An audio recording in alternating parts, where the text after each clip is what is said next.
Mari kita buka Alkitab kita, terambil dari kitab Pengkhotbah.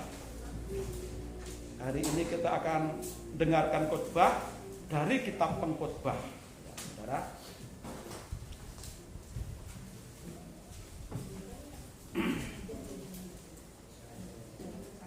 Kitab Pengkhotbah pasal 12.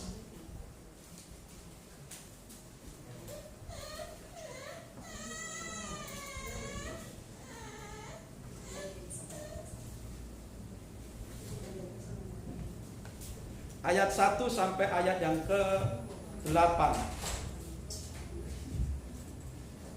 Sidang jemaat yang dikasihi Tuhan Yesus Kristus, ya, firman Tuhan pagi ini biasanya disampaikan di khotbah-khotbah penghiburan atau pemakaman, ya. Tapi pagi ini kita tidak sedang menguburkan atau memakamkan jenazah siapapun, tapi pagi ini kita sungguh-sungguh mau mendengarkan sabda Tuhan. Karena sabda Tuhan itu sebenarnya bukan untuk orang mati. Sabda Tuhan itu untuk orang hidup. Ya. Apapun sabda itu diambil dari kitab manapun, pasal manapun, sabda Tuhan itu untuk orang hidup. Karena orang mati sudah habis. Tidak ada kesempatan lagi untuk merubah diri, untuk berobat, untuk bertobat. Jadi tidak ada waktu lagi bagi orang mati untuk berubah. Sidang jemaat yang dikasihi Tuhan Yesus Kristus, khotbah pada pagi ini kita akan bersama-sama merenungkan dengan judul khotbah, yaitu ingatlah Tuhan penciptamu. Ingatlah Tuhan penciptamu. Kalau kita membaca ayat 1 ini, seakan-akan khotbah ini juga ditujukan hanya untuk anak-anak muda. Ya. Ini anak-anak muda, ada Chloe, ada Siska, ada Eca. Mana lagi anak muda? Semua ketutup, enggak begitu kelihatan saya. Oh ya, ada anak muda Gunari di belakang, ya gitu kan. Ya. Walaupun firman Tuhan ini menyatakan ingatlah akan penciptamu pada masa mudamu, firman ini sesungguhnya tidak khusus untuk anak muda. Tetapi untuk siapapun, walaupun umurnya sudah lanjut, sudah tua, tetapi yang masih berjiwa muda. Ya. Sekalipun umurnya sudah lanjut, tetapi masih memiliki jiwa muda. Firman ini juga untuk saudara sekalian. Tetapi firman ini juga untuk orang-orang yang sudah lanjut usianya. Walaupun merasa ada kan orang yang lanjut umurnya merasa aku sudah sangat tua, renta. Oke, itu juga untuk bapak-bapak, ibu-ibu yang merasa sudah sangat tua. Tapi sebenarnya ada juga orang yang umurnya masih sangat muda, merasa sudah sangat tua. Ada nggak seperti itu? Ada, berperilaku seperti orang tua begitu. Ada yang seperti itu. Makanya firman Tuhan ini memang ayatnya menyatakan ingatlah akan penciptamu pada masa mudamu. Tetapi sesungguhnya firman ini adalah untuk semua orang, golongan. Ini penerapannya untuk semua orang, semua golongan, umur, baik kanak-kanak maupun sudah tua. Firman ini untuk kita semua. Ya. Bagi yang merasa muda, oke, silakan. Bagi yang merasa tua, oke, juga silakan. Tetapi biarlah firman Tuhan ini menjadi peringatan untuk kita semua. Yang merasa masih muda, jangan lepas kendali, memuaskan kehidupannya, keinginan masa mudanya sepuas-puasnya di luar Tuhan. Bagi yang merasa sudah tua, jangan juga berkecil hati. Karena apa? Kita punya Tuhan yang menciptakan kita. Itu sebabnya inilah tujuan kita mendengarkan sabda Tuhan pagi ini dengan judul Ingatlah Tuhan Penciptamu. Sidang jemaat yang dikasihi Tuhan Yesus Kristus, kenapa kita disuruh ingat, saudara, kepada pencipta kita, kepada Tuhan kita? Ayat 8 menyatakan, dan debu kembali menjadi tanah seperti semula, dan roh kembali kepada Allah yang mengaruniakan. Ayat 8. Ayat yang ke-7. Ini alasan kenapa kita disuruh mengingat pencipta kita. Karena kita hidup di bumi ini ada batasnya. Apapun yang ada di alam semesta ini ada batas umurnya.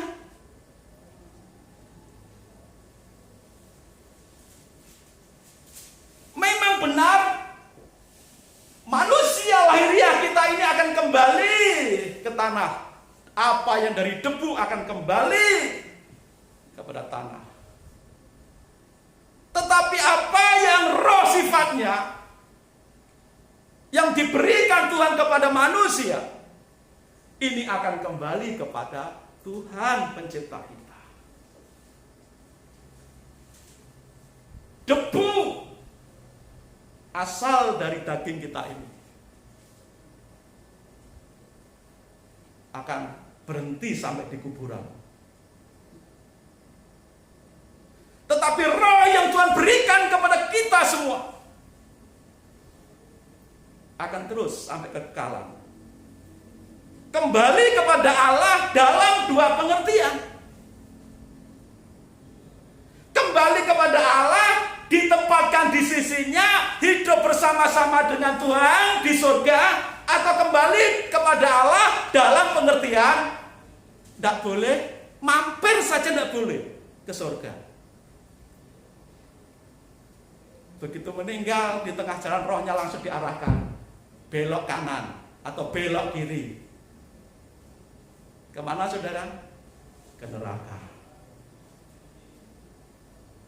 Kembali kepada Allah dalam pengertian dua itu, ke neraka atau ke surga, sungguh-sungguh real, nyata, bersama-sama dengan Tuhan di dalam kekekalan.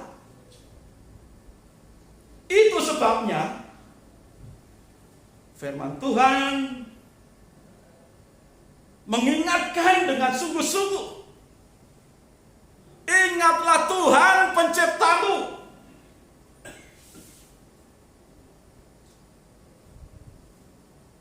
Karena daging yang berasal dari debu ini akan kembali ke tanah. Dan roh yang Tuhan berikan itu akan kembali kepada Tuhan, bernilai kekal. Itu sebabnya saudara, kita harus ingat Tuhan pencipta kita. Kita hidup di bumi ini ada proses. Memang kita punya umur dan semua ada batasnya. Ada orang yang dikaruniai umur, ya gak sampai lahir sudah keguguran. Ada yang dikaruniai umur sampai 1 tahun saja. Ada yang dikaruniai umur sampai 40 tahun, 50 tahun, 70 tahun, 80 tahun, 100 tahun. Lebih dari 100 tahun. Kita semua tidak tahu berapa batas umur kita di bumi ini. Karena kita tidak tahu berapa batas umur kita yang Tuhan percayakan untuk kita bisa hidup di bumi ini, maka kita perlu mengingat sedini mungkin. Nah, itu loh maksudnya, mengingat Tuhan seawal mungkin. Maka firman Tuhan mengingatkan, ingatlah Tuhan penciptamu. Hai anak-anak muda, hai orang-orang yang berjiwa muda, sedini mungkin ingatlah Tuhan penciptamu. Jangan pernah lupakan Tuhan. Berapapun umur kita yang Tuhan percayakan di muka bumi, semua ada proses. Kita lahir, kita dikandung, kita lahir, sampai kita diambil oleh Tuhan. Semua ada prosesnya.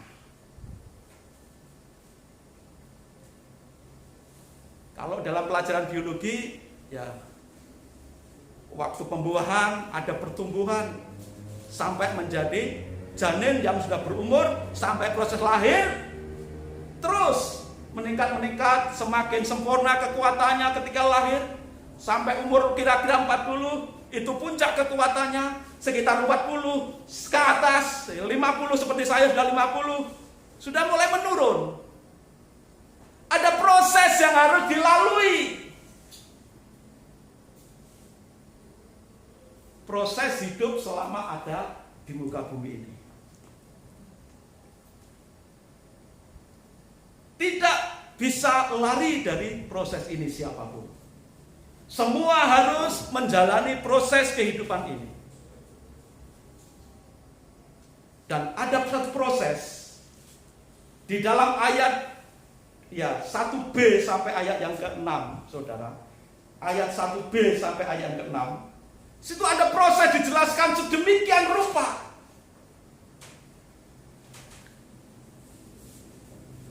Dan proses kehidupan mulai dari ayat 1b sampai ayat yang ke-6 itu. Setiap orang akan melaluinya. Setiap orang akan menjalani proses kehidupan. Entah itu sakit, entah itu karena proses penuaan. Secara alamiah, semua pasti mengalami proses ini. Dan tentu proses dalam kehidupan ini itu tidak mudah. Proses kehidupan ini tidak mudah. Kadang menyakitkan, kadang tidak menyenangkan. Maka firman Tuhan mengingatkan, ingatlah akan Tuhan penciptamu sebelum tiba hari-hari yang kau katakan malang dan tidak ada kesenangan di dalamnya.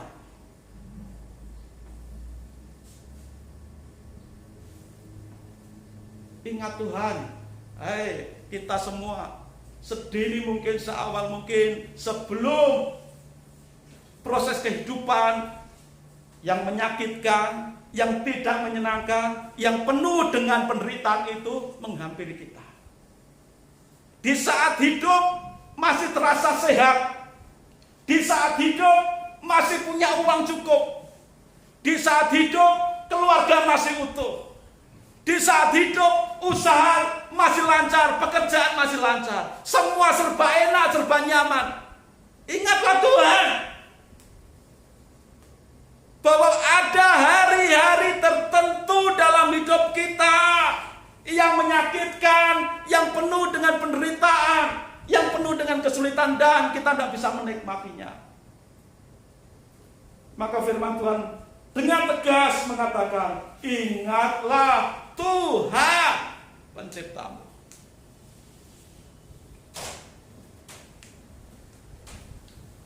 Saudara, bagaimana supaya kehidupan kita dalam menjalani hari-hari ini kita bisa menikmatinya? Bagaimana supaya kehidupan hari-hari ini kita bisa melewatinya dengan sukacita, menjalani kehidupan ini dengan sukacita? Bagaimana caranya? Firman Tuhan tadi mengingatkan,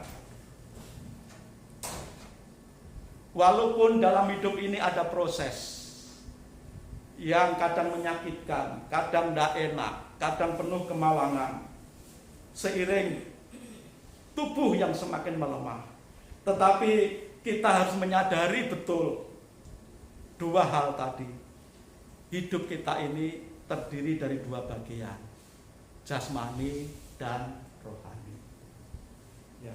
Ini harus kita sadari betul bahwa hidup kita itu terdiri dari dua bagian, jasmani dan rohani. Kehidupan jasmani itu sifatnya terbatas. Maka dalam ayat 7 tadi dikatakan, daging kita yang berasal dari debu ini akan kembali ke tanah. Apa yang dari debu akan kembali menjadi tanah. Dan itulah daging kita, terbatas. Maka itu harus kita sadari betul. Dan harus kita sadari juga, selain kehidupan jasmani kita terbatas, ada kehidupan rohani kita yang bersifat kekal. Dengan menyadari dua hal ini, maka tentu kita akan melihat bersama-sama masing-masing kebutuhan jasmani dan rohani ini berbeda. Kalau orang hanya fokus kepada kebutuhan pemenuhan jasmani, saudara, orang akan makan sepuas-puasnya, sebanyak-banyaknya. Orang akan mencari uang sebanyak-banyaknya. Kalau bisa ditampung di semua bank yang ada, di gudang yang ada, untuk diisi dengan uang. Sebanyak-banyaknya mengumpulkan harta, benda, emas, perak. Tapi firman Tuhan katakan, apapun yang bersifat fisik, materi, jasmani itu terbatas penggunaannya, waktunya juga terbatas. Makanan kita yang katanya sangat enak dan harganya sangat mahal, itu juga sangat-sangat terbatas. Enaknya makanan itu cuma di mulut, di lidah ini. Begitu lewat dari lidah tenggorokan sudah masih enak rasanya. Paling enaknya nanti kalau gitu ya. Setelah itu beberapa jam lagi keluar. Enaknya cuma sebentar. Nikmatnya cuma sebentar. Tapi nyarinya sudah sulitnya minta ampun. Apalagi hari-hari ini untuk beli makanan yang enak dengan selera kelas tertentu. Ya, harus cari uang yang banyak. Untuk dapat uang yang banyak hari-hari ini tidak mudah. Bener nggak?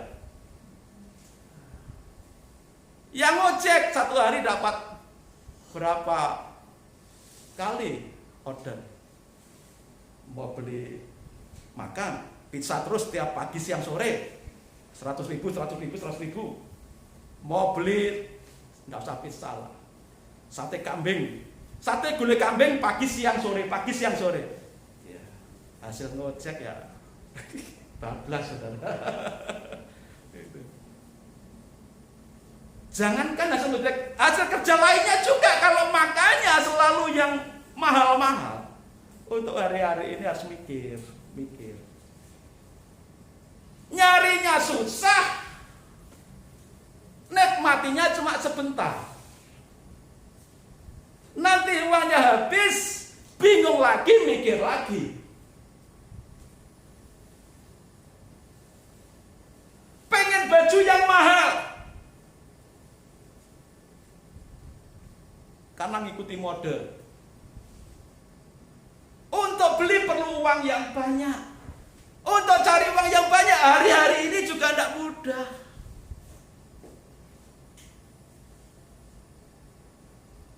Padahal kebanggaan menikmati baju yang baru, yang mahal itu juga paling tidak lama, saudara.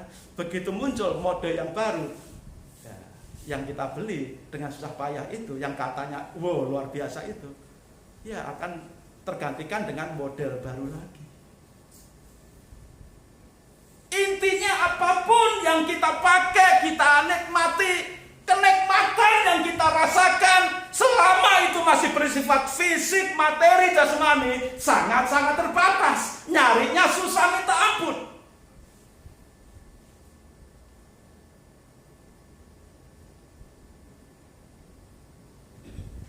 Beda lagi dengan kehidupan astronot, saudara ya. Kalau astronot mau ke luar angkasa, kehidupan astronot yang hidup di luar angkasa pun ya terbatas. Makanya terbatas. Paling kalau di luar angkasa, kalau lihat-lihat atau baca-baca buku, lihat-lihat film itu BBC atau yang tentang ilmu pengetahuan orang yang hidup di luar angkasa dengan baju yang seperti itu beratnya, kebutuhan oksigen harus terjamin, makannya pun harus penuh dengan aturan, dengan kapsul-kapsul yang berisi nutrisi. Jadi semua makanan yang dibutuhkan untuk tubuh dibuat semudah mungkin, seefisien mungkin, wujudnya kapsul-kapsul, sekali minum bisa menguatkan tubuh untuk bisa bertahan beberapa lama. Untuk bisa hidup di luar angkasa pun perlu persiapan panjang. Tetapi dalam persiapan yang panjang, waktu hidup di luar angkasa pun tidak bisa panjang, tetap terbatas. Terlebih lagi kehidupan yang bersifat rohani, saudara. Kehidupan yang bersifat rohani memerlukan sesuatu yang berbeda dengan kebutuhan jasmani sehari-hari kita.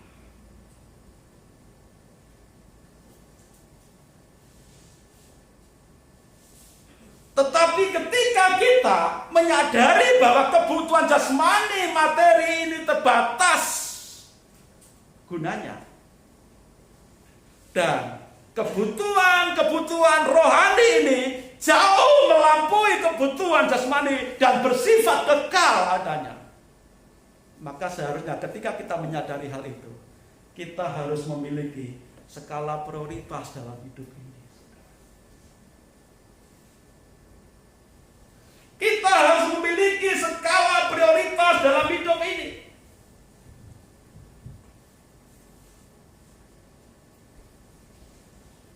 Nikmat sesaat, bersifat daging, bersifat materi, atau nikmat dalam kekekalan.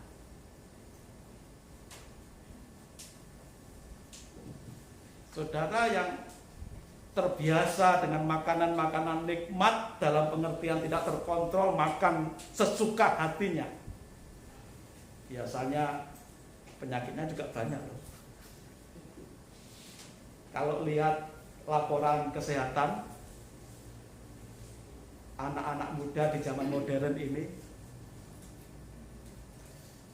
sudah banyak yang kena gula darah, banyak yang kena darah tinggi,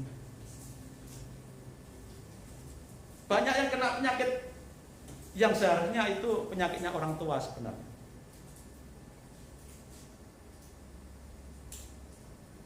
Karena selera anak muda kita sekarang ini makanya adalah makanan cepat saji. Tapi apapun lah itu makanannya, yang jelas itulah proses hidup yang harus kita jalani selama di bumi ini. Tadi kalau kita membaca, saudara, ayat 2 sampai 6. Coba kita baca ayat 2 sampai 6.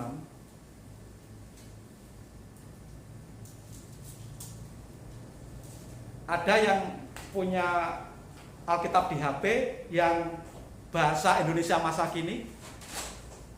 Ada enggak?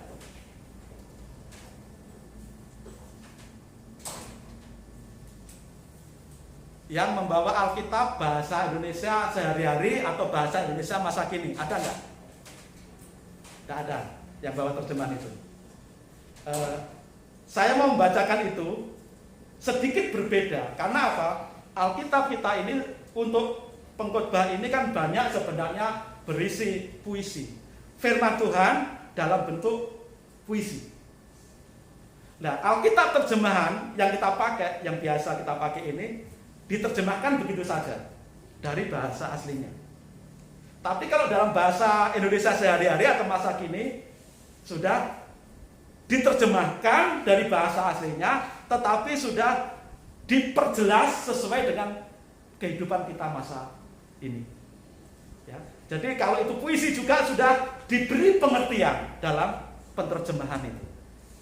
Coba perhatikan ya, yang membawa terjemahan Indonesia sehari-hari atau terjemahan Indonesia masa kini.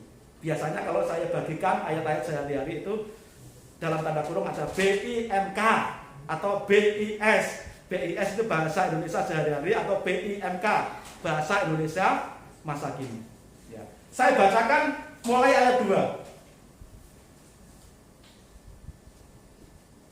Bila tiba saat itu, matamu tak lagi terang, sehingga pudarlah sinar surya, bulan dan bintang.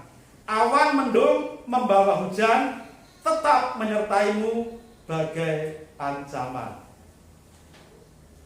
Ini ayat yang kedua. Menjelaskan tentang mata kita yang mengalami penurunan fungsi. Pak Slamet umurnya 50 tahun, tetapi sudah mengalami penurunan fungsi penglihatan. Saya kalau melihat Pak Gunari di belakang, hitam saudara.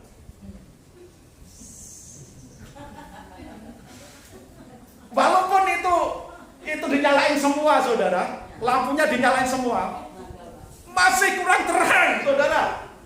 Benar, itu Pak David bisa nyalain semua, nanti kan kurang terang dalam penglihatan saya, karena penglihatan saya sudah mengalami penurunan fungsi. Dan itulah yang terjadi, yang ditulis dalam ayat 2. Dikatakan bila tiba saat itu matamu tak lagi terang, sehingga pudarlah sinar surya. Sinar surya tidak pudar, sebenarnya penglihatan kita yang mulai memudar. Jadi Pak Gun jangan berkecil hati ya kalau dikatakan hitam. Yang memudar itu penglihatan ini loh, ya saudara. Pak Gun tetap putih, Pak Gun tetap putih, jernih. Ya. Sehingga pudarlah sinar surya, bulan dan bintang. Awan mendung membawa hujan, tetap menyertaimu bagaikan ancaman. Saudara, kalau penglihatan ini seperti Pak Slamet ini sudah menurun, walaupun kok terik surya menyengat sangat panas, rasanya itu mendung terus, saudara. Rasanya mendung, dalam penglihatan saya ini rasanya mendung, redup. Yang mungkin sudah pakai kacamata minus atau plus juga, coba dicopot. Rasanya redup, tidak enak dalam penglihatan itu. Walaupun matahari terik, panas, tidak ada mendung, perasaan itu mendung kayak mau hujan terus. Ya. Yang ketiga, lenganmu gemetar dan tak lagi memberi perlindungan. Lengan gemetar dan tak memberi perlindungan. Saudara, ada kan orang umur tertentu tangannya sudah begini, ya, pegang sesuatu begini, saudara. Gemetar. Itu bisa karena tua, itu bisa karena penyakit semacam Parkinson. Walaupun umurnya masih muda, bisa kok begini. Gemetar terus. Ini. Lenganmu gemetar dan tak lagi memberi perlindungan. Kakimu yang kekar akan goyah tanpa kekuatan.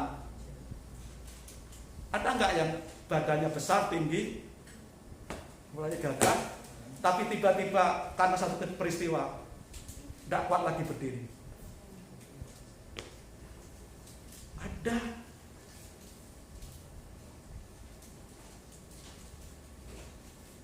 Tiba-tiba kakinya gemetar kalau berdiri, rasanya sakit.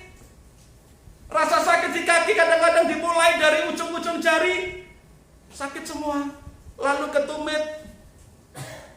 Kadang-kadang ada yang di pas di siku, bahasa Jawa ini di dengkul, rasanya sakit untuk duduk. Kalau sudah duduk, berdiri sudah sakitnya minta ampun. Berjalan pun harus hati-hati, tidak hati-hati kepleset. Mungkin usia belum tua, tetapi ciri-ciri ini ayo kita perhatikan.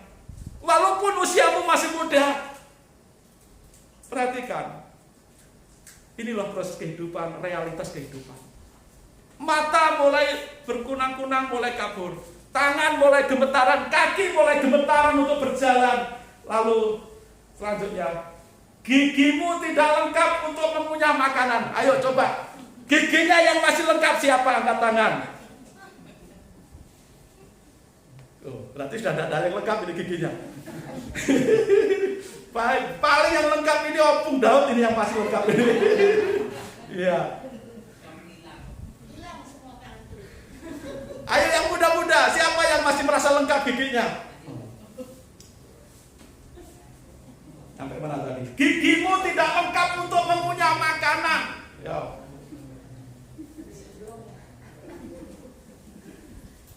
Matamu kabur sehingga menyuramkan pandanganmu. Saudara, dari mata, lengan, kaki, gigi, tidak lagi bisa mengunyah dengan baik. Bahkan kadang-kadang tidak hanya bisa mengunyah dengan baik. Hari-hari ini banyak yang penurunan kesehatan karena penurunan imun. Sehingga yang terjadi apa?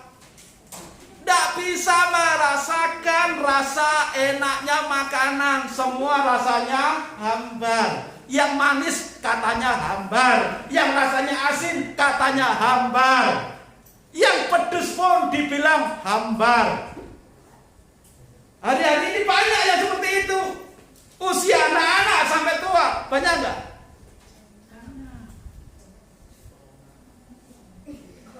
Fungsi pengecat, fungsi penciuman juga begitu, saudara. Ada kerbau baru lewat lalu plok, tidak terasa baunya, saudara. Kalau di kampung saya juga begitu sekarang, saudara. Kalau pagi-pagi bangun ada begitu cepat keluar, padah, sudah. Kalau ada huk-huk, rame-rame jangan keluar supaya enggak tercium baunya.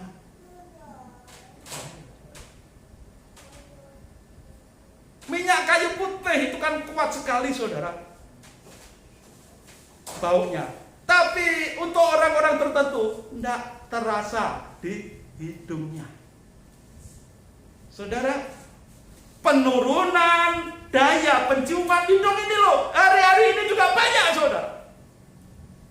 Siapa yang pernah mengalami penurunan lidah, pengecat dan penciuman di hidung? Sudah tua atau belum? Masih muda kan secara umur? Tapi pernah mengalami itu, biar menjadi rambu-rambu bagi kita bahwa hidup ini terbatas. Baik tangan yang gemetar, baik gigi yang tidak lengkap, baik kaburnya mata kita untuk melihat, baik apapun, itu adalah tanda-tanda peringatan bahwa hidup kita itu terbatas, saudara. Lalu ayat yang keempat, keramaian di jalan sampai di telingamu dengan samar-samar, saudara. Kalau orang-orang tertentu, ini kan jalan bypass, bukan bypass, Sanjeng ini kan ramai sekali, saudara. Kendaraan lalu lalang. Untuk orang-orang tertentu, kedengarannya cuma samar-samar. Padahal aslinya keras sekali, saudara. Tapi untuk orang-orang tertentu yang pendengarannya sudah mengalami penurunan, samar-samar terdengar. Bunyi musik dan penggilingan hampir tidak terdengar. Tapi puji Tuhan, ketika dengar musik rohani, Pak Slamet masih dengar, enak sehingga bisa loncat-loncat, saudara. Enak.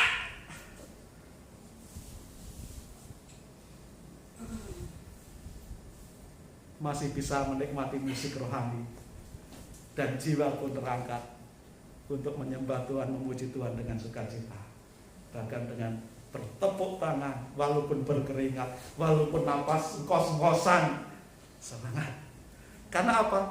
Masih kedengaran musiknya. Luar biasa. Bunyi musik dan penggilingan hampir tidak terdengar. Di Buduk masih ada penggilingan padi kan, suaranya sangat keras.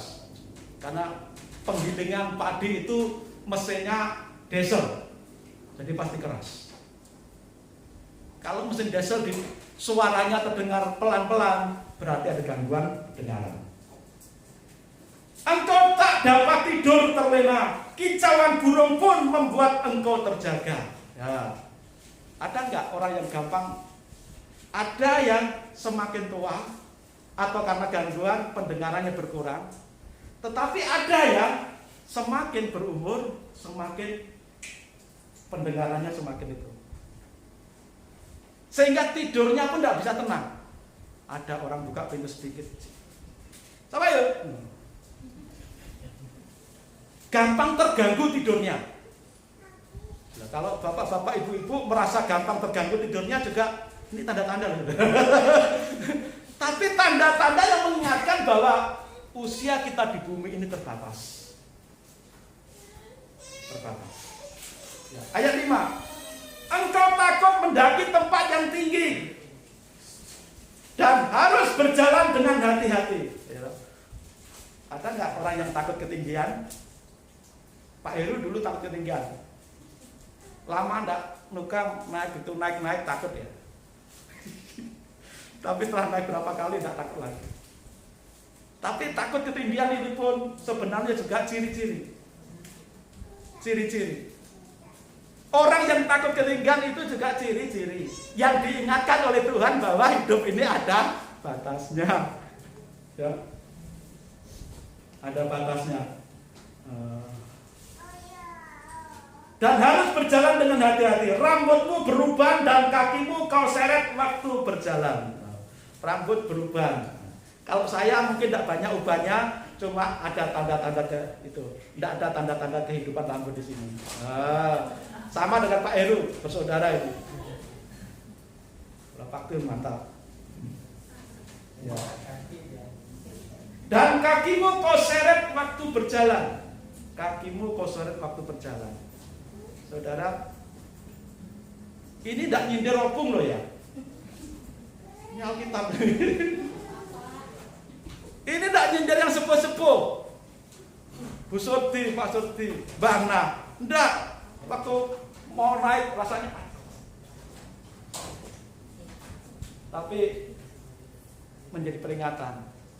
Karena umur ada batasnya. Memang Alkitab mencatat ada saatnya kita menyeret kaki kita. Mungkin Pak Slamet yang ngomong begini belum waktunya, tapi pasti ada saat. Siapapun pasti mengalami. Untuk naik ke tempat tinggi aja harus pelan-pelan.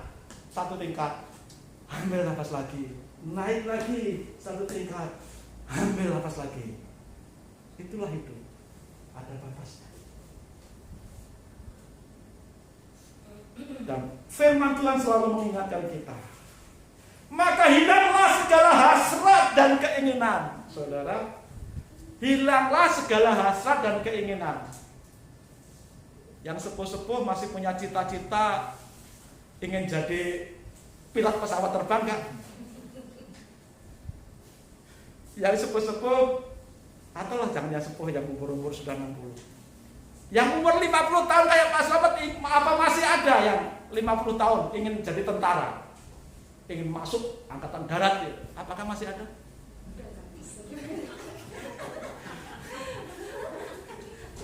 Kalaupun ada, kalaupun diterima untuk berperan beneran juga harus mikir-mikir. Nafasnya sudah tinggal dihitung Senin Kemis. Kekuatannya pun terbatas untuk lari, main bola saja. Waduh, sudah tidak kuat. Ini peringatan Tuhan. Kita menuju ke tempat tinggal kita yang penghabisan. Orang-orang berkabung dan meratap di sepanjang jalan. Ketika saatnya tiba, kita dibawa ke tempat pekuburan. Kita tidak ngerti apa-apa. Tapi orang-orang di jalan, pengiring-pengiring kita, ada yang menangis.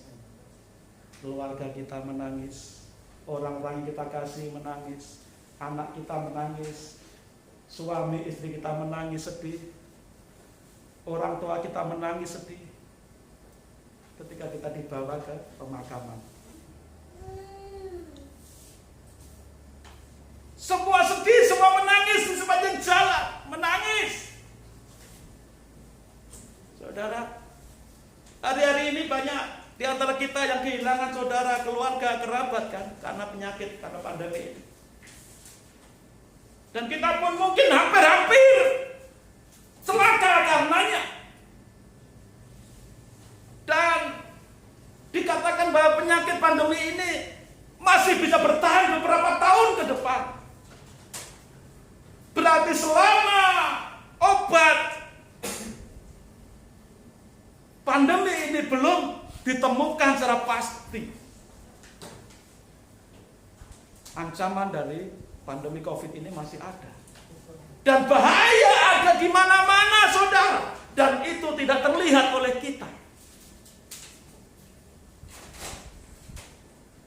Ayat selanjutnya mengatakan, rantai perak akan putus, terpisah-pisah, lampu emas akan jatuh dan pecah, tali timba putus dan rusak, kendi hancur dan terserak-serak. Artinya apa, saudara?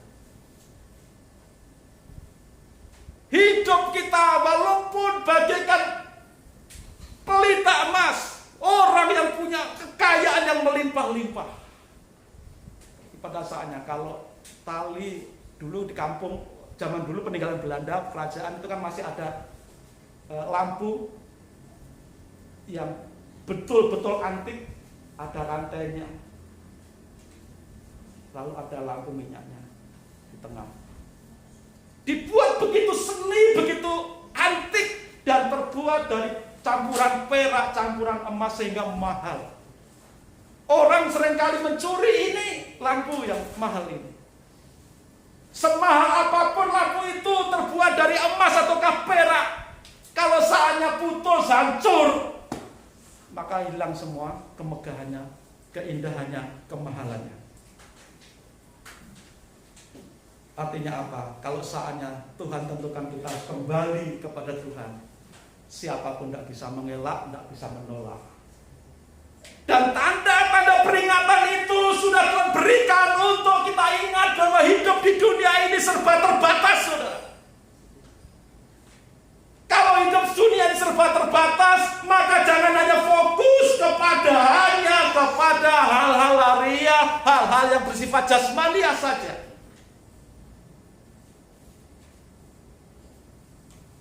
Firman Tuhan dalam 1 Timotius 4 ayat 8 dikatakan, latihan badani terbatas gunanya, tetapi ibadah itu berguna dalam segala hal, karena mengandung janji, baik untuk hidup ini maupun hidup yang akan datang.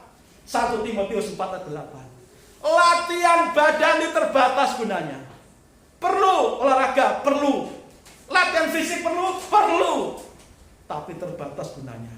Makan makanan perlu untuk kebutuhan jasmani kita, tapi terbatas gunanya.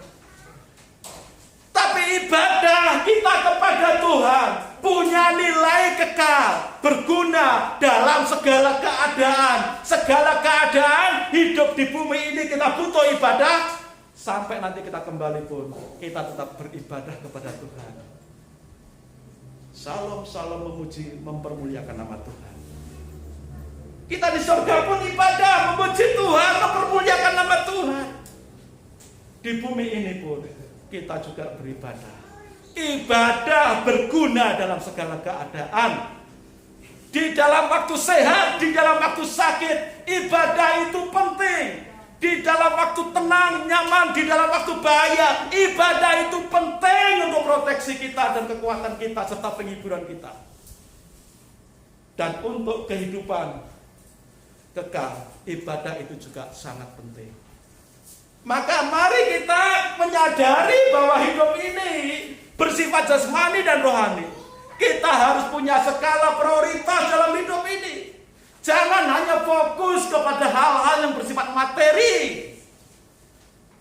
dengan mengabaikan hal-hal yang bersifat rohani, ibadah. Matius 4 ayat 4 menyatakan, tetapi Yesus menjawab, ada tertulis, Manusia hidup bukan dari roti saja, tetapi dari setiap firman yang keluar dari mulut Allah. Manusia hidup bukan dari roti saja, tetapi dari setiap firman yang keluar dari mulut Allah. Benar kan? Manusia memang butuh roti, butuh nasi untuk dimakan, memenuhi kebutuhan jasmania. Tapi tidak hanya itu saja, roti dan nasi saja untuk memenuhi kebutuhan jasmania saja. Tapi kita juga butuh firman Tuhan. Kita juga butuh firman Tuhan. Ayat Matius 4 ayat 4 ini diambil dari kitab Ulangan pasal 8 ayat 3. Saudara bisa mencatat kitab Ulangan pasal 8 ayat 3. Jadi Tuhan merendahkan hatimu, membiarkan engkau lapar dan memberi engkau makan mana yang tidak kau kenal dan yang juga tidak dikenal oleh nenek moyangmu, untuk membuat engkau mengerti bahwa manusia hidup bukan dari roti saja, tetapi manusia hidup dari segala yang diucapkan Tuhan. Ketika persediaan makanan orang Israel habis, mereka berteriak-teriak minta roti. Apakah Tuhan menyuruh orang Israel masak roti? Tidak. Apakah Tuhan menyuruh orang Israel beli roti ke bangsa-bangsa lain? Juga tidak. Tapi bagaimana Tuhan memenuhi makanan orang Israel yang segitu banyak? Dengan berfirman. Melalui firman Tuhan, maka Tuhan menurunkan roti yang dari surga, mana. Itulah yang dimakan oleh bangsa Israel. Ketika bangsa Israel pengen makan daging, apakah Tuhan memerintahkan orang Israel untuk nangkap burung lalu diternak dulu? Tidak. Ketika mereka minta makanan daging, apakah Tuhan menyuruh bangsa Israel membeli daging dari bangsa-bangsa lain? Juga tidak. Lalu dengan apa Tuhan memenuhi mereka dengan daging? Tuhan berfirman dan memerintahkan burung puyuh untuk datang dimanapun bangsa Israel berada. Sehingga bangsa Israel bisa makan daging, makan roti dengan kenyang setiap hari. Dengan apa saudara? Dengan firman Tuhan. Maka benar firman Tuhan katakan manusia hidup bukan saja dari roti, tapi dari setiap firman Tuhan yang keluar dari mulut Allah. Saudara bisa mendapatkan uang, penghasilan dari bekerja, dari usaha. Ya. Siapapun mungkin bisa bekerja dan menghasilkan uang. Tapi kalau Tuhan misalkan ibaratnya keran itu ditutup kret, ayo usaha, bekerjalah sekuat tenagamu, mikirlah sekuat tenagamu. Kalau keran pekerjaan, keran penghasilan ditutup oleh Tuhan, kita bisa apa, saudara? Kita bisa apa? Tapi kalau Tuhan berkata, seperti Tuhan memerintahkan mana dari surga, burung puyuh yang Tuhan perintahkan untuk memenuhi kebutuhan orang Israel. Burung puyuh datang ke perkemahan orang Israel. Mana turun penuhi kemah orang Israel. Bisa nggak kira-kira? Hari-hari ini juga kita bisa mengalami mujizat seperti itu. Tinggal fokus kita. Kalau kita hanya berfokus pada kekuatan diri kita sendiri, kita bisa pusing, kita bisa stres hari-hari ini. Tapi kalau kita fokus kepada Tuhan dan firman-Nya, setia dalam ibadah, yakinlah. Orang mungkin melalui penyakit ini seakan-akan tertutup pintu. Melalui penyakit pandemi ini seakan-akan tertutup usaha. Melalui penyakit ini seakan-akan tertutup pekerjaan. Yakinlah, dengan cara Tuhan sanggup membuka pintu-pintu surga untuk memberkati saudara. Berupa burung puyuh, berupa mana surgawi yang kau butuhkan sesuai zaman hari ini, kita hidup di hari ini. Mungkin Tuhan tidak mau mengirimkan burung puyuh, mungkin Tuhan tidak akan mengirimkan mana dari surga, tapi Tuhan akan mengirimkan berkat kecukupan dalam bentuk-bentuk yang lain yang kita butuhkan hari ini, selama kita punya firman Tuhan, selama kita setia beribadah. Amin, saudara. Selain kita harus menyadari bahwa kehidupan ini ada jasmani dan rohani. Jasmani yang bersifat sementara, rohani dan bersifat kekal. Maka kita disuruh ingat Tuhan. Ingatlah Tuhan penciptamu. Dia, siapa dia Tuhan pencipta kita? Dialah Yesus Kristus. Yohanes 1 ayat 1 sampai 3. Pada mulanya adalah firman, firman itu bersama-sama dengan Allah, dan firman itu adalah Allah. Ia pada mulanya bersama-sama dengan Allah. Segala sesuatu dijadikan oleh Dia, dan tanpa Dia, tanpa firman tidak ada sesuatu pun yang jadi dari segala yang telah dijadikan. Langit dan bumi ini ada, tercipta karena apa? Firman Allah. Dalam kitab Kejadian pasal 1 dikatakan, pada mulanya Allah menciptakan langit dan bumi. Bumi belum berbentuk, kosong dan gelap gulita. Roh Allah melayang-layang di atasnya.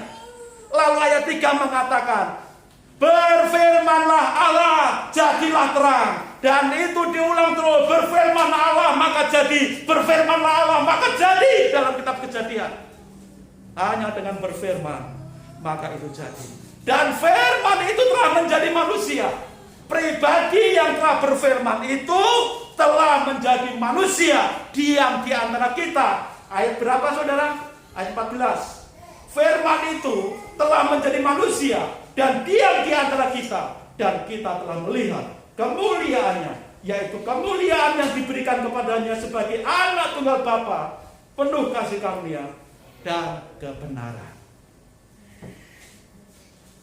Firman Tuhan yang mampu mengadakan kebutuhan bangsa Israel telah menjadi manusia yang bernama Yesus. Yesus itulah Tuhan pencipta kita yang harus kita ingat, yang harus kita percayai. Kalau ayat 1 mengatakan, ingatlah Tuhan akan penciptamu pada masa mudamu. Siapakah pencipta kita? Tuhan. Tuhan siapa? Tuhan yang sudah berfirman menciptakan langit dan bumi. Dan Tuhan yang berfirman menciptakan langit dan bumi ini telah menjadi manusia yang bernama Yesus, yang saat ini kita percaya. Inilah kekuatan kita untuk kita bisa hidup memenuhi kebutuhan jasmani kita yang serba terbatas, dan menjadi jaminan kita untuk kehidupan kekal. Yohanes 1 ayat 16. Karena dari kepenuhannya kita semua telah menerima kasih karunia demi kasih karunia. Saudara bisa menemukan Yohanes 1 ayat 16 ya. Karena dari kepenuhannya kita semua telah menerima kasih karunia demi kasih karunia. Artinya apa itu saudara? Dari kepenuhan Yesus yang telah firman yang telah menjadi manusia yang bernama Yesus itu, dari kepenuhan Yesus kita menerima kasih karunia. Dari kasih karunia kita menerima kasih karunia demi kasih karunia. Artinya apa ini? Dari kesempurnaan Yesus sebagai Tuhan yang dan telah menjadi manusia itu, kita mendapatkan berkat yang tidak ada hentinya. Coba yang sekali lagi angkat tangan siapa yang punya bahasa Indonesia sehari-hari? Tidak ada ya, bahasa Indonesia masa kini tidak ada ya. Terjemahnya begini, saudara bisa cek nanti atau download bisa di aplikasi di Alkitab itu. Yohanes 1 ayat 6. Yesus penuh kasih, tiada hentinya Ia memberkati kita. Yesus maha kasih, tiada hentinya Ia memberkati kita. Yesus adalah firman yang telah menjadi manusia, tiada hentinya Ia memberkati kita yang percaya. Amin, saudara. Tidak ada hentinya Dia memberkati kita. Dan berkat Tuhan itu bersifat untuk kebutuhan materi kita, tetapi juga untuk kebutuhan kekekalan kita. Dan Yesus adalah sumber berkat. Maka ketika hidup kita hanya berfokus, berorientasi kepada hanya jasmani saja, lalu mengesampingkan ibadah, mengesampingkan firman Tuhan, mengesampingkan Tuhan Yesus, saudara sama artinya melupakan Tuhan pencipta. Dan ketika kita melupakan Tuhan pencipta kita, Yesus Kristus, masih adakah berkat jasmani ataupun yang bersifat kekal? Tidak mungkin ada. Mungkin ada, kita bekerja masih bisa menghasilkan sesuatu. Tapi ingat, pekerjaan kita di luar Tuhan, kegunaannya terbatas, fungsinya terbatas. Tapi kalau kita bekerja, beraktivitas dengan mengingat Tuhan Yesus Kristus, walaupun bersifat jasmani yang Tuhan berikan, tetapi karena kita mencari dari tangan Tuhan, meminta dari Tuhan, tidak melupakan Tuhan, tapi mempercayai firman Tuhan, maka bersifat kekal. Karena Tuhan yang menjadi sumber berkat dan yang memberi kepada kita. Matius 11 ayat 28 sampai 29. Marilah kepadaku, hai semua engkau yang letih lesu dan beban berat, aku akan memberikan kelegaan kepadamu. Pikulah aku yang kupasang dan belajarlah kepadaku, karena aku lemah lembut dan rendah hati, dan jiwamu akan mendapatkan ketenangan. Saudara, Tuhan Yesus mengundang loh ini. Tapi banyak orang yang tidak mau menyambut undangan Tuhan. Tuhan Yesus mengundang loh, marilah hai engkau semua yang letih lesu dan beban berat. Tuhan mengundang loh ini. Tuhan Yesus, sumber berkat yang tiada hentinya, yang mengundang, marilah kepadaku hai engkau semua yang letih lesu dan beban berat. Itu Tuhan pencipta langit dan bumi, namanya Tuhan Yesus Kristus. Tapi banyak yang mengabaikan undangan ini dengan banyak alasan. Dan ketika Tuhan mengundang, Tuhan memberikan janji. Janjinya apa? Aku akan memberikan kelegaan kepadamu. Mu siapa? Kita semua yang mau menanggapi undangan Tuhan. Kita semua yang mau mengingat Tuhan pencipta kita melalui menyambut undangan Tuhan di dalam ibadah-ibadah, di dalam melakukan firman.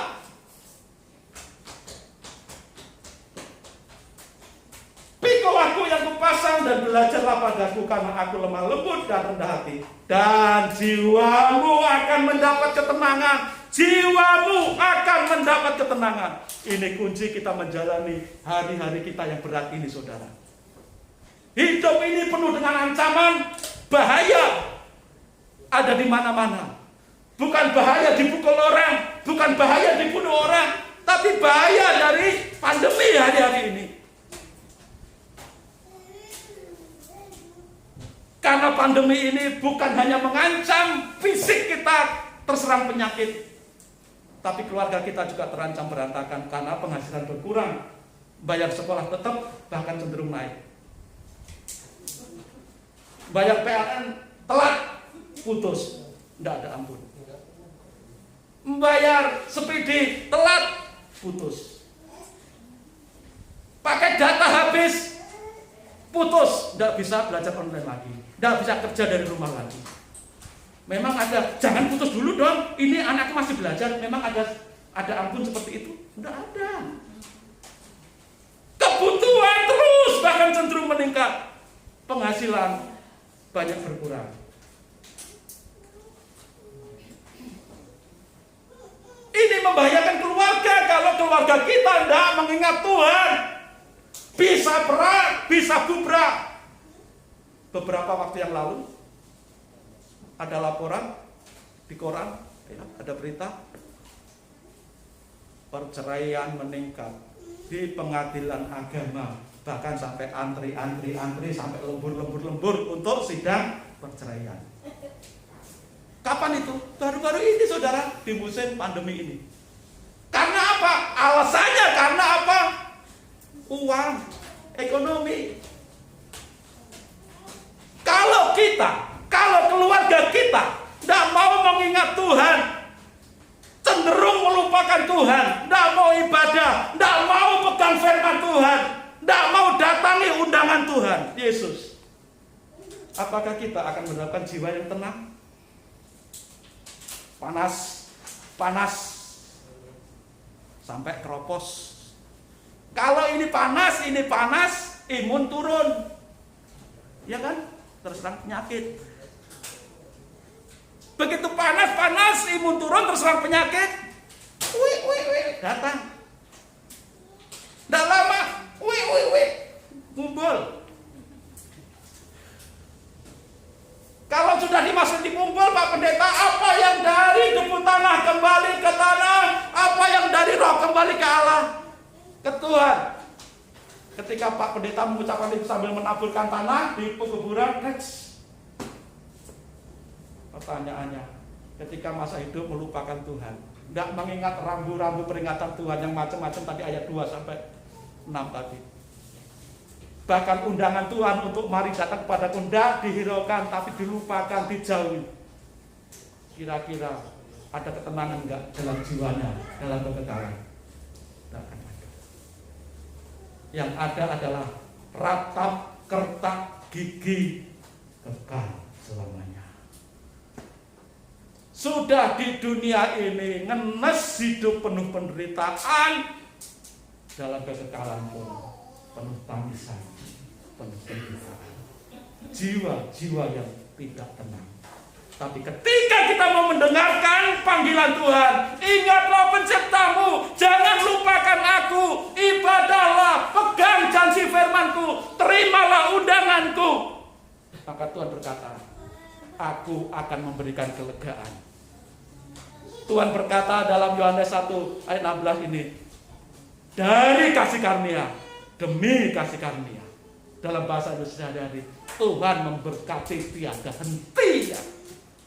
Saudara, ayo mulai saat ini kita berkata kepada Tuhan, Tuhan, aku mau mengalami berkat-Mu yang tiada hentinya itu, walaupun di masa-masa bahaya, walaupun di masa-masa penuh dengan kesulitan, aku mau menikmati berkat-Mu yang tiada hentinya itu. Bisa terjadi, saudara. Bisa. Yang tua-tua, jangan merasa tua, lemah badannya, tapi nikmatilah kesegaran yang Tuhan janjikan. Marilah kepadaku, hai engkau semua yang letih lesu dan beban berat, aku akan memberikan kelegaan padamu, memberikan kesegaran padamu. Yang muda-muda jangan merasa sudah tua, loyo, jangan. Engkau punya Tuhan yang hidup, miliki semangat yang dari Tuhan. Roh api yang menyala-nyala untuk melayani Tuhan, bekerja keras, penuh tanggung jawab. Dan Tuhan berjanji, aku akan berikan kelegaan, aku akan berikan kesegaran, berkat-Ku tiada hentinya, dan jiwamu akan tenang dalam kekekalan. Ini Tuhan mau supaya kita siap hidup di bumi ini. Walaupun menjalani hari-hari seperti ini, kita akan tetap ada sukacita. Karena kita yakin penyertaan Tuhan. Tuhan berjanji, aku menyertai engkau sampai kesudahan zaman. Jangan putus semangat. Ingatlah Tuhan penciptamu. Jangan lupakan Tuhan, tetapi ingatlah Tuhan dan sambutlah undangannya. Marilah kepadaku, hai engkau semua yang letih lesu dan berbeban, aku akan berikan kelegaan kepadamu. Amin. Mari kita berdoa. Haleluya. Tuhan Yesus, terima kasih untuk kasih setia-Mu. Kami saat ini datang di hadapan-Mu Tuhan, menyerahkan segenap umat-Mu. Walaupun hari-hari ini rasanya berat, tapi kami punya janji firman-Mu bahwa Engkau memberkati kami tiada henti, bahwa Engkau akan memberikan kelegaan dan kesegaran, bahwa Engkau akan membuat hati jiwa kami tenang. Dan itulah yang membuat kami mampu menghadapi apapun resiko kehidupan hari-hari ini. Walaupun secara fisik tubuh jasmaniah kami merosot, tapi dalam keadaan tubuh yang merosot ini, hidup kami penuh sukacita, hidup kami penuh kekuatan Tuhan Yesus. Maka kami memilih mengingat Tuhan, mendatangi Tuhan di dalam kehidupan kami. Tuhan, inilah seluruh umat-Mu Tuhan. Yang sakit Tuhan jamah Tuhan sembuhkan. Apapun penyakitnya, yang terpapar COVID juga Engkau jamah Engkau sembuhkan. Tidak ada satupun bahaya bagi umat-Mu.